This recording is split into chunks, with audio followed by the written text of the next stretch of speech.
Okay, this video is a brief, well, very succinct, I should say. Might not be that brief, but showing how we can reconcile. That is how Arminianism, Calvinism, and Molinism can be reconciled. So we'll look at these three down here at the bottom, the big three, I guess: Calvinism, Arminianism, Molinism.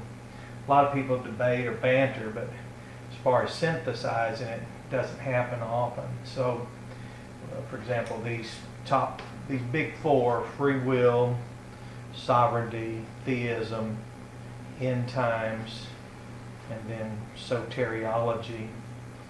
These are, I guess, they're just larger than other topics, which is fine. More energy perhaps has been spent. So we just look for a few minutes and see what it looks like. So what's the Koine text say? Hebrew text and our King James Version English Bible. So yes, KJV is yes, mentions word free will. Hebrew in Genesis 2:21 and Genesis 15:6 speak of both of God causing a deep sleep on Adam. That's 2:21, and then Abram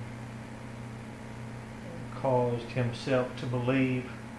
So Hebrew, yes, it speaks to that.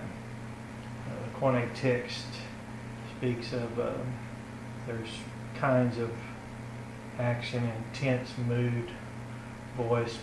When we conjugate a word, the mood is manner of affirmation. Is it indicative? That is, asked the questioner, makes a statement. Subjunctive.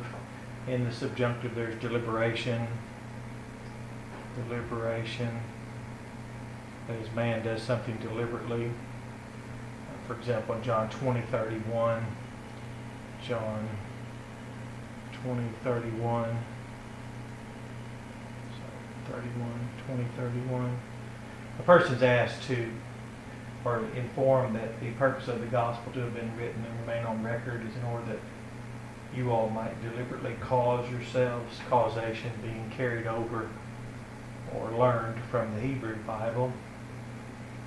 And here, so Koine speaks of deliberation, Hebrew speaks of causation, and of course the English really doesn't teach it, bring that out.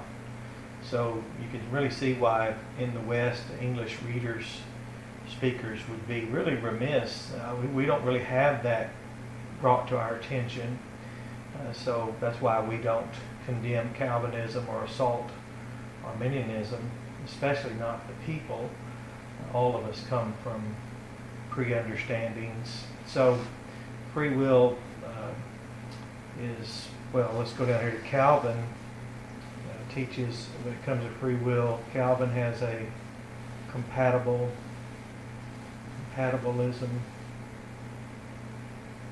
Arminianism, libertarianism. Of course, now the compatibilism or Calvinism is attributed further back to Calvin. Of course, we know he wasn't a Calvinist himself. It was developed long after. And then Molinism speaks of acknowledges of free will and refers to middle knowledge, which those are, and I guess in the Koine text, when it comes to middle knowledge, those are just your hypotheticals. You have four classes of conditional sentences, and that's the if, then, and the if is hypothetical, which middle knowledge refers to only God would absolutely know what if a person had decided, judged, made a decision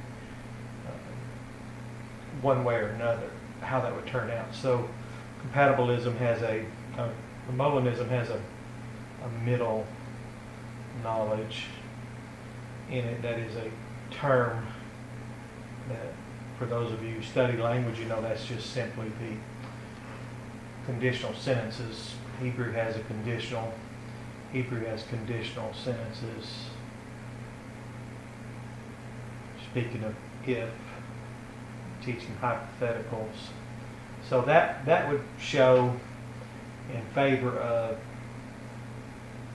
a free will defined by the Bible, where compatibilism really is not necessary and libertarianism is unnecessary and middle knowledge is redundant. So middle knowledge would get the better.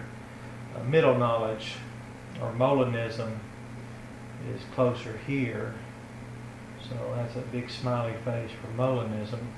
Of course, the Bible, Koine is first and foremost, and as well as Hebrew. Hebrew is first. So it's just disappointing that English doesn't point that out. So sovereignty, for example, let's look at that for a moment. Under sovereignty, the Bible speaks of, in the Koine text, well, let's just give all this discussion here, this section of our grid, give that to free will. And now sovereignty, the Koine speaks of boule and thelaimon. And boule is determination or determined things, and these thelaimon desires. So in English, you have yes, you have counsel or determination, desires, will. So this is distinguished in the KJV, not consistently though. Sometimes they're reversed the way they're translated. That's another reason why to assault an Arminian is really to be irresponsible first in your actions, but the root of that is your character, based upon ignorance, would lead you to assault someone because you don't realize that most people only read the English. All of us are like that. I'm speaking English, I believe, I call mine the Southern form. In Hebrew, the king and kingdom or kingship is spoken of in the Bible. We see things that God had intended, planned. So a person, I suppose, in context, a person could find that, and of course in context there. So as far as sovereignty, when it comes to Calvinism, some have gone so far as not even, I guess you would call it, just to say that unless there's, I guess the most extreme expression that makes everything, all narratives and words in the Bible, which is quite irrelevant, was to just simply say if there's even one molecule over which God's not Lord, he would not be sovereign, which is a lot of words in the Bible and narratives and context and words and meanings and history and all that living word and living God and interaction with man. So I really don't know what that would mean, but Calvinism is similar, where it's easier to just make everything synonymous and not distinguish. So in this case, we'll just say maybe Calvinism here doesn't distinguish. Let's say they equate boule, determined things, with desired things. Arminians, let's say they don't equate that necessarily in their conversation. I don't know how many of them. I'm not going to look for them. I'm just talking about what we call I guess the vernacular version, because it's hard to find very skilled people in any camp that really built it, led out from the text. And then of course Molinism would have no problem at all distinguishing between determined things and things God desires. So Molinism and Arminianism probably do really well here under sovereignty. But as far as the defense, I think Koine would win out, and so would our Hebrew and English as far as context. So as far as this, Molinism's good, Arminianism's good, in the sense that they make a distinction. Now, it doesn't mean they even agree with each other on the implications of God's sovereignty, because there's other areas where they kind of box themselves in. And Calvinism is really good as far as the God side of it, which we can always fall on that. Who's going to pick on us for always choosing God's side? So these two probably do a better job of distinguishing it. I don't know why the authors or the advocates of Calvinism simply just ignore causal agency. Again, we have causation in the Hebrew, so causal agents, both God and man. It's both God and man. And of course, God made man that way. Abraham in Genesis 15:6. So really don't know where to go here, except just be careful if you're not going to distinguish between the sovereignty, between the things God desires and the things God determines. It says He desires all men to be saved and to come to the full knowledge of the truth, but it doesn't use the word boule. So don't fall for the trick of arguing all means all until you're prepared to notice that God didn't determine that all men would be saved. That's rather frightening, that He Himself was not obligated to completely eradicate any consequence of sin through the fall. So theism, there's a lot of discussion around use terms like open, closed. Closed. This is really an undeveloped. These are undeveloped constructs, and Calvinism, we'll say, takes the closed view. I think if you wanted Molinism, it's a philosophy. Molinism, I forgot, I should have said that. Molinism comes from a very high level of well-developed, I think the word's robust understanding from philosophy, which is in its expressions more exhaustive than even the Scriptures. The Scriptures don't attempt to explain as exhaustively. We probably have a Bible too large to carry if everything was explained to our satisfaction. So Molinism has a better understanding. However, the Bible, Koine, Hebrew, and the King James speak of the living God. So living theism wins out in King James speaks of the living God. KJV, that is, sorry, I meant the wrong square here. So KJV says living, both Old and New Testaments in English. That's really a large one, which you can see why, because the distinction in the Bible is from the living God, the God who speaks, as opposed to dumb idols, dead things. So Hebrew speaks of living, and of course Koine obviously does. So in this case, I think the picking open or closed, a Calvinist who might be your friend would tell you that he knows he has a responsibility to explain the implications of living theism. Closed is it's easier just to take that position, and it's easier to just say open. Neither one of those are adequate expressions, and both Calvinists and Arminians would admit that. Molinism is really, you would really have to have a desire to have a highly developed understanding in a manner that's extremely exhaustive, and that's really where this would come out on top as far as that. But now again, that's a philosophy. It's like the King James Version of the Bible. The level of English is far more complex than the very commonly expressed Koine text, which is very wordy. And so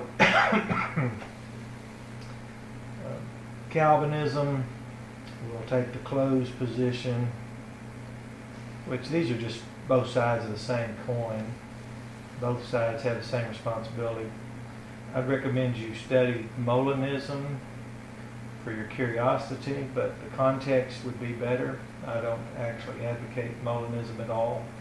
I just know that it seems to be latest reintroduced, that is, and very well introduced by Dr. William Lane Craig, by the way, in trying to help knit these things together. But living is the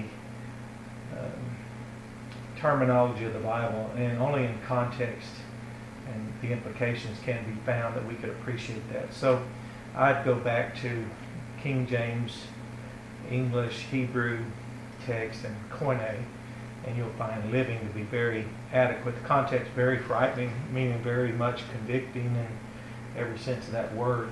And I mean, they're powerful. So here we have the end times. Of course, we know about preterism, speaking of the things of the Bible, referring to the present and the time in which it was written. There's historicism. I'll just write history. There's futurism. And then spirit, of course, spiritism, whatever you want to call that. And what this is but all books of the Bible, and don't be fooled by this, every book of the Bible has had relevance to the time in which it was written and an understanding by the original receptors, that is, those to whom it was originally written. So with those of us, for example, as Baptists, we have recognize our history of being here all the way back. And we identify with Abel himself as the one who, because he worshiped correctly, he was persecuted. And as Cain taught us, destroy the one who does it correctly. And his irrationale was then he wouldn't be rejected by God. So all texts applied at the present time. And historically, you can see the relevance of the text all throughout history, as those who came along later, as different denominations and religions would develop later in history, they would have to pick sometimes their biased view, because not everything fits in future. Not everything's left in the past. Historical application proves that.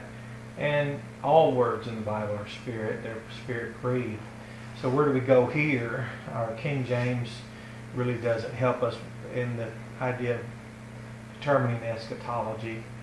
This is a matter of are you free? A Catholic order might be more influential on which of these you are more biased towards. But the truth is, all books of the Bible first should be known and they're understood in their present application in time, and should and can be demonstrated in their historical relevance. And it's our future. We, the commoners, the Baptists who've been maligned for 2,000 years, we see our future and we understand it through the lens of Scripture. Some talk about pre-trib rapture, where we're taken out before the height of the tribulation is so bad or begins, ensues, and that's a solution that was developed with a different type of approach of hermeneutic. There's a mid-trib, which probably comes from the term koine, meta, amid the tribulation of those days, which that's probably closer to the koine language. And then there's the after, the post-trib, which is based on the English word after. So they all have the same spirit of hermeneutics. That is, they recognize God's faithfulness to his elect to prevent anything from being at such a high level of pressure as to destroy them. So I really don't know what this is. I know there's energy around it because people can be triggered, emotions can be triggered, but really by the time you finish talking about pre, mid, and post-tribulation, preterism, historicism, futurism, and spiritualism, you'll find everyone seems to be arguing the same principle, that as God takes care of his people, Israel, nationally and politically, a covenant that he established through Abraham, he also takes care of his churches strategically localized throughout all the world. So, really never have understood that argument. No one's taught me yet what that's really about. So, this one's just really all out there.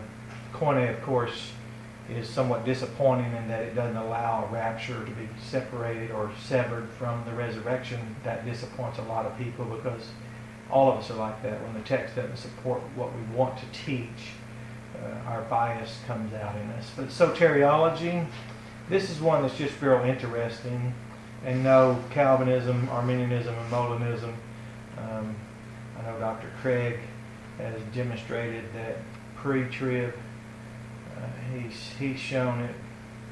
There's no pre-trib rapture idea. That's from the Molinism view. Calvinists do not agree, but they seem to overlook each other's faulty hermeneutics or inconsistent hermeneutics in light of the TULIP, the tulip core expressions, and Arminians are kind of all over the page as well. So I put that on there just to show they seem to get along. We all seem to get along fine with whatever the end time trend happens to be. Under soteriology, however, this is really something, how close this really is. Calvinists say that we're born, well, let's just use all of our squares we have left. Let's just cut all this off here. Let's just use all of our information we have left here. So Calvinists put, let's say, birth, for simple terms, birth, new birth, before believe. There we go. Oh, let me repair this. I need to move over just one more square. That should do it. So Calvinists say birth, I'll just write here, birth before believe. And Arminians write or teach believe. They teach believe before birth. And the actual Koine text, which is remarkable, how plain it really is, it really settles it for everyone, but it seems to disappoint everyone. Birth, the new birth is actually before, all right, believe, and then it has this ing, which means that you believe, puncture action here, as a, let's say, Saul of Tarsus deliberately caused himself to believe Christ was the Messiah, the Son of God, and that believing. So here he caused himself to believe he was born again, new birth, became a new creation, and that is he was believing, which means you believe and you're born again, and you're born again as a believer, one who is believing. But before we leave it out, there's the Trinity.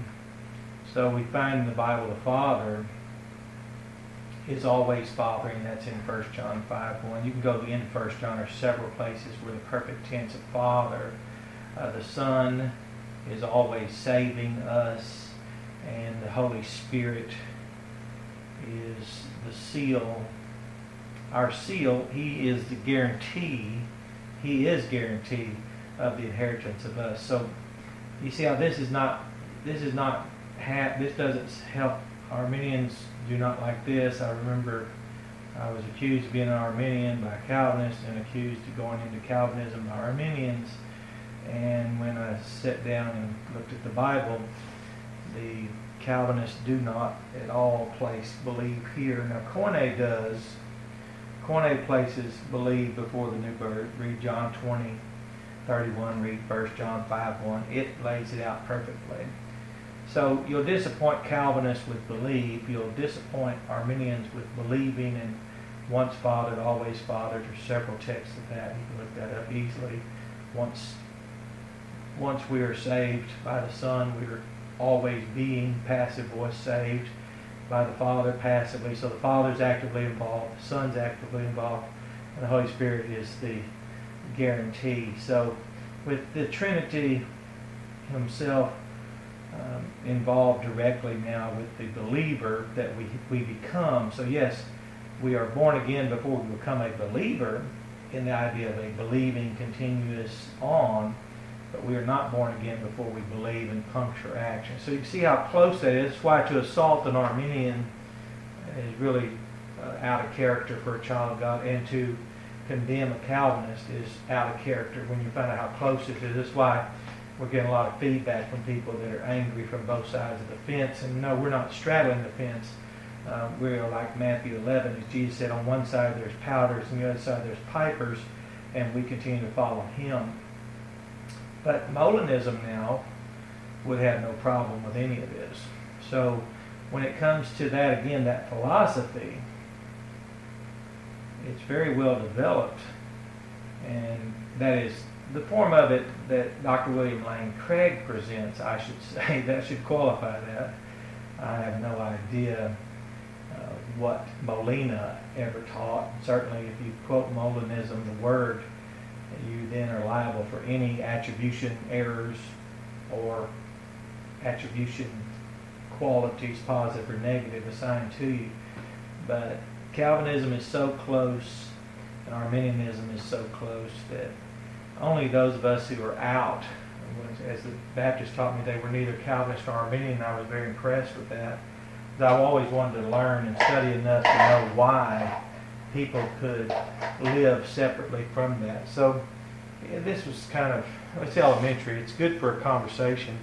If you ever really want to sit down and talk with someone that can talk with you, first find people that can have the conversation and then proceed. Otherwise, you'll just exasperate people who, let's say they don't follow the King James Version, where it demonstrates believe and believing in the same verse.